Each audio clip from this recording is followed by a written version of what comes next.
thanks for the invitation to be here today. You know, for me, a little bit about myself. I'm from Port Isabel, and like many of you students sitting out there, we didn't think at the time, and we didn't actually, compared to now, have the opportunities to stay here and get educated, and all the way to the terminal degrees that were needed if you had high aspirations like I did. So I went to UT Austin, and then I went to medical school in San Antonio at UT Health Science Center. Then I was a Navy doctor for a few years, and finished my training, and eventually I always wanted to come back. I didn't want to be a part of that brain drain problem that so many people talk about, where our best and our brightest leave every year, and then mostly don't come back unless they're visiting their familia over the holidays or whatever, but they end up living somewhere else, typically suburbia, somewhere, pick a city, anywhere, but they don't live here. And so I didn't want to be a part of that statistic, so I wanted to come back and live here in the Rio Grande Valley. Going back to my UT deal, I wanted to go there. I thought I was a baseball player, but it wasn't that good. But ended up still sticking with UT, and it was my last year of high school when a teacher, right, and a teacher who had a PhD in engineering, in math and engineering. And at that time, he told me, he was teaching high school, and he told me, what are you going to do when you go to UT? And I was like, you know, like most high school students, I had no idea. And I was like, well, I don't know, sir, I'll figure it out when I get there. So he told me what a dumb idea that was. And he called me, he says, I want to talk to you after school, come see me. So I went to see him, and at that time he says, you know, Nolan, I've been thinking a lot about this. You will be an excellent physician. And I'm like, I looked at him, I'm like, you know, I'm from Port Isabel. You mean, and we both said it at the same time, a medical doctor? He's like, a medical doctor. He's like, that's right. And I was like, wow. So for me, that teacher that flipped the switch and inspired me to become a coordinator, as you can predict it, went to UT, and I was, you know, biology major, you know, and pre-med major, and the rest is history. I never forgot that, and so when I came back to Harlingen to open my practice as a gastroenterologist, the first thing I did was look to start mentoring students, and to look to start getting involved with the school district. And that is it working again?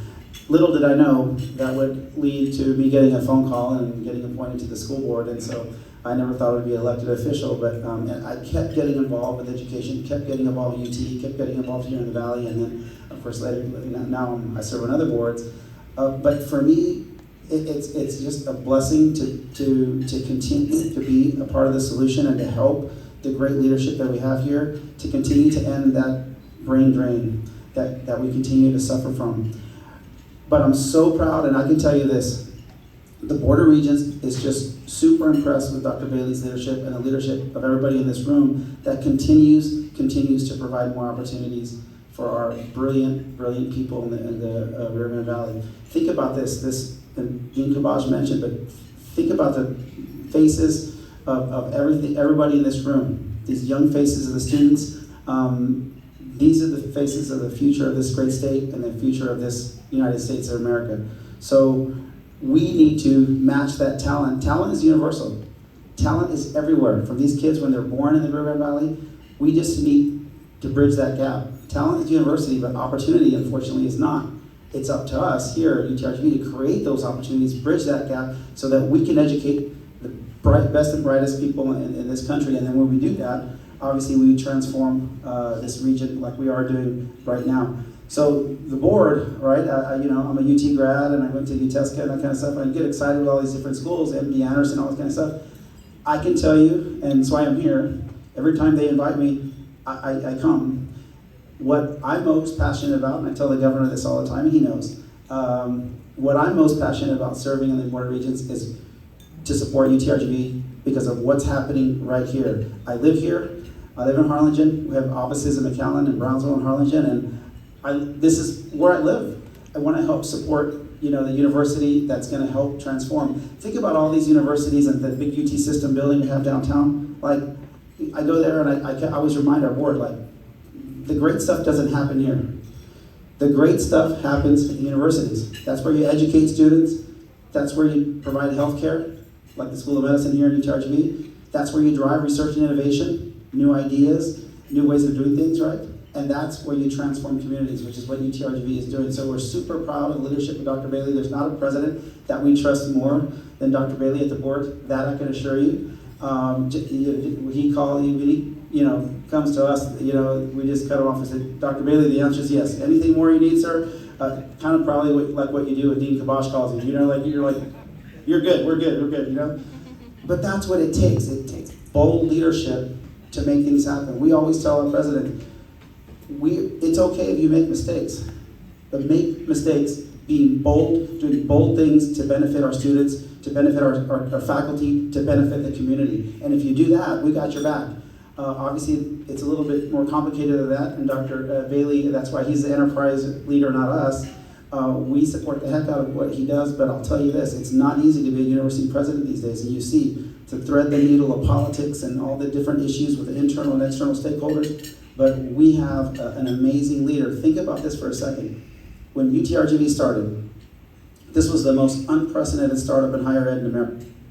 You had the simultaneous dissolution of two universities, UT Pan American and UT Brownsville. At the same time that you were creating a new university with a school of medicine in a distributive campus model. Think about that. Wrap your brain around that. Most universities are just in one place. This place is around, and it took an amazing, brilliant, and innovative, visionary, but also very cool, calm, and collected leader like Dr. Bailey, and he's been a steady hand. Let's give him another round of applause for his leadership.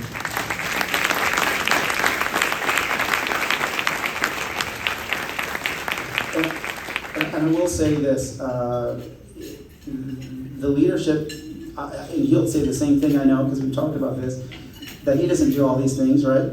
The deans of the colleges, the faculty, these are the folks that really are creating these amazing programs that our students benefit from.